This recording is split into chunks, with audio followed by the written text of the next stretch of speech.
Hi guys, let's trim our cake together. But before that, let's talk about covering of our cake. After baking and your cake cools down, okay? Normalize wrapping it. Normally we use cling film, but maybe if you don't want to be in the business of buying cling film every day, normalize buying a clean nylon. You can buy black, white, whatever color. After your cake cools down, you cover your cake. Don't always leave it open. This covering helps it retain its moisture, okay? It will just stay soft and not get strong. So down to the trimming. Let's do our trimming. Actually, I was talking and trimming, but I discovered that the video was too long, so I decided to do a voiceover. All right, so this is our serrated knife. You can call it a trimming knife. Place it on top of your cake and cap it up. You can see how I kept it. I didn't bend it over. I just kept it flat. Don't cut into your cake. Just level up. Just keep it straight and level up. Now, this cake is not a commercial cake. I partially baked it for this purpose. Okay, it's a cake we're going to consume in the house, so there is no need putting filling in between it. So let's get to the trimming. I've just joined the two cakes together. There is something called acrylic disc. Look at it. Before you use it, remember to wipe with your vinegar and cotton wool. Okay, this acrylic disc comes in sizes. So for size 6, this is a size 6 cake.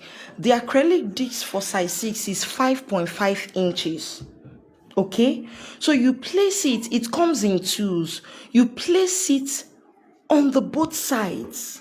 You place below and you place above. You're going to place the cake on top of something that is smaller than the cake. Now, this cake is size 6. The pan I placed it on top of is size 5. Though it's not so comfortable, I'm still going to change it. You take your dowel rod and pass it through. There is usually a hole. You pass it through the disc on top down to the disc below. What is the essence of passing this dowel rod? It's so that the acrylic disc will not move. You can see that I've changed our base to something smaller. This is to enable my trimming knife go from up to down. So I've started trimming. The trick to use this acrylic disc is to make sure that your serrated knife is touching the upper acrylic disc and the lower one at the same time. You'll be hearing the sound. It will be doing weke weke. Oh my goodness. No, it's one weke weke. So it's just, you hear the sound. I didn't say cutting.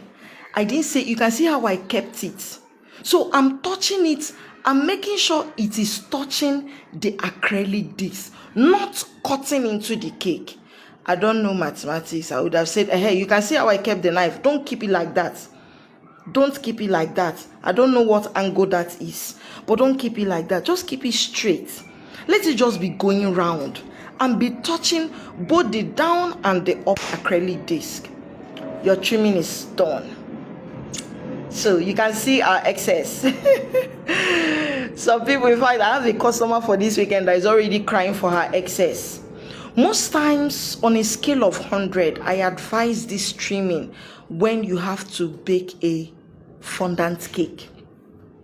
Once it is fondant, please do this trimming. Okay? It aids in the perfection of your outcome. If it is buttercream or whipped cream, or you can do a slight trimming.